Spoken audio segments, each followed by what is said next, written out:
In a previous video, I talked about how to go from gaming to coding, and this was kind of like a more general talk, a bit of a more inspirational talk, and kind of just talking about my feelings and stuff like that of going through that journey. I have received a lot of questions about where to actually start if you're a bit lost and not sure where to go if you're currently a gamer. So this video is more for the people who are kind of lost in that space and not sure where to begin. This is more of a guide on where to actually start if you currently game. When I was young, around 10 years old, I started kind of programming games, not really programming though.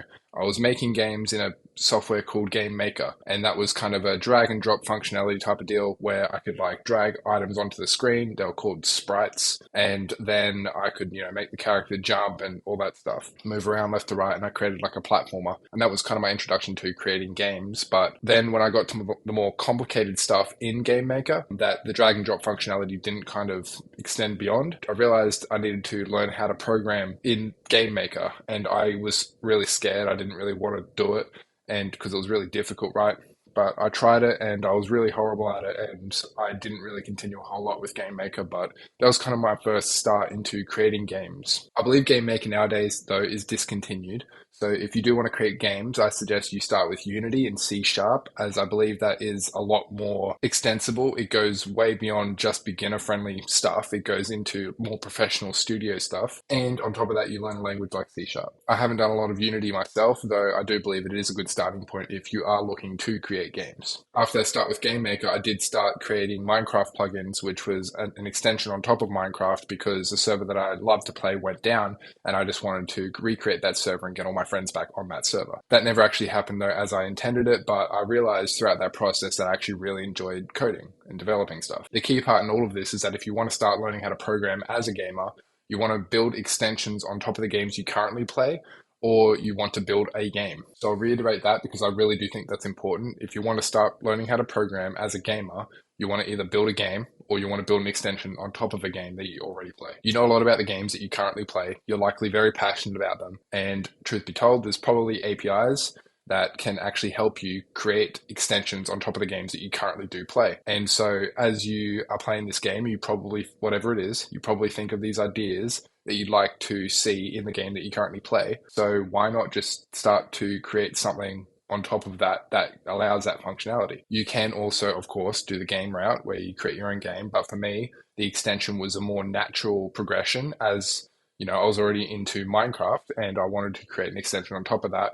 And I didn't have to focus on making the game itself work. I just added functionality. My first little extension that I added on top of Minecraft was a snowball that you could throw and that would explode on impact. And the second I got back to work, that was like an addicting thing.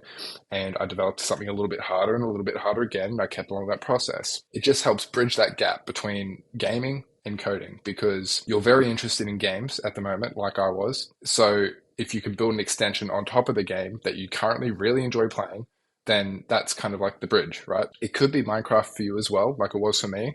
Or if you're really into League of Legends, it could be using the League of Legends API to create like a better form of match history on like a website or something like that. Something that no other website has, or you just see like an issue with it and you want to improve upon it. The idea here is just to utilize the games that you currently play, build something with that. A lot of the games have APIs that you can use already, so take advantage of it. You do need to be genuinely interested in wanting to build what you want to build though. And that's why I feel like if you're currently gaming, like I was with Minecraft, that if you could build an extension on top of the game, you would be naturally interested to continue to build that when times get tough, because times will get tough, like it's inevitable. And the language you choose to do this in it could be dictated by the game that you choose to develop in, like it was for me to Minecraft and creating, like using Java to create the plugins. But the language itself does not matter. It's really semantics. It's just a tool to get the job done. Genuine interest is a massive key factor here, not because you feel pressured to program because you feel you need to. It's really because you actually want to do the thing. You actually want to build that extension. You want to see that functionality in your favorite game. It's a massive factor. Don't forget, genuine interest is important. If you're a gamer, build games or extensions of games. If you want to build games, start with Unity and C Sharp. If you want to build extensions of games, find the games that you currently play, find their APIs, and then use their APIs to build the extension. I do suggest extensions more so than creating your own game, as you currently are interested in the game that you're currently playing. So extensions feels like more a natural progression. But I may be biased here because that is the route I took. I didn't really take the route of creating my own games, though that may be more interesting to you. You do need to be genuinely interested in wanting to create what you want to create. And that's why I do suggest creating those extensions. That is a massive key factor, genuine interest, not because you feel pressured and not because you feel like you need to do it. If you don't have this genuine interest, then you won't continue to push through when the times get tough, because it will inevitably get tough. And don't pressure yourself too much, or else it does become homework at that point. But lean more into the genuine interest. If you stop being interested in it, perhaps start programming something else. The key point here is that you're continually learning as you continue to progress, even if you don't end up finishing that project that you started out on. You will naturally feel like doing it more and more and more and more as you start to kind of create these projects and prove to yourself that you are competent and you can do the hard things even when it gets tough. You can build stuff, and then you inevitably get like this stack of evidence that proves that you can do what you say you can do. Over time, as you get this stack of evidence, you start to grow a passion for it as well, because you've dedicated a lot of time to it. You now have this skill that not a lot of people have. And over time, that just keeps getting more and more and more. You just keep getting more and more and more passionate. And a key phrase that I like to remind myself of the times when I start to kind of sway and start to do things that I really shouldn't be doing, like watching YouTube or video games or anything like that, is don't do what you feel like doing, but do what is required.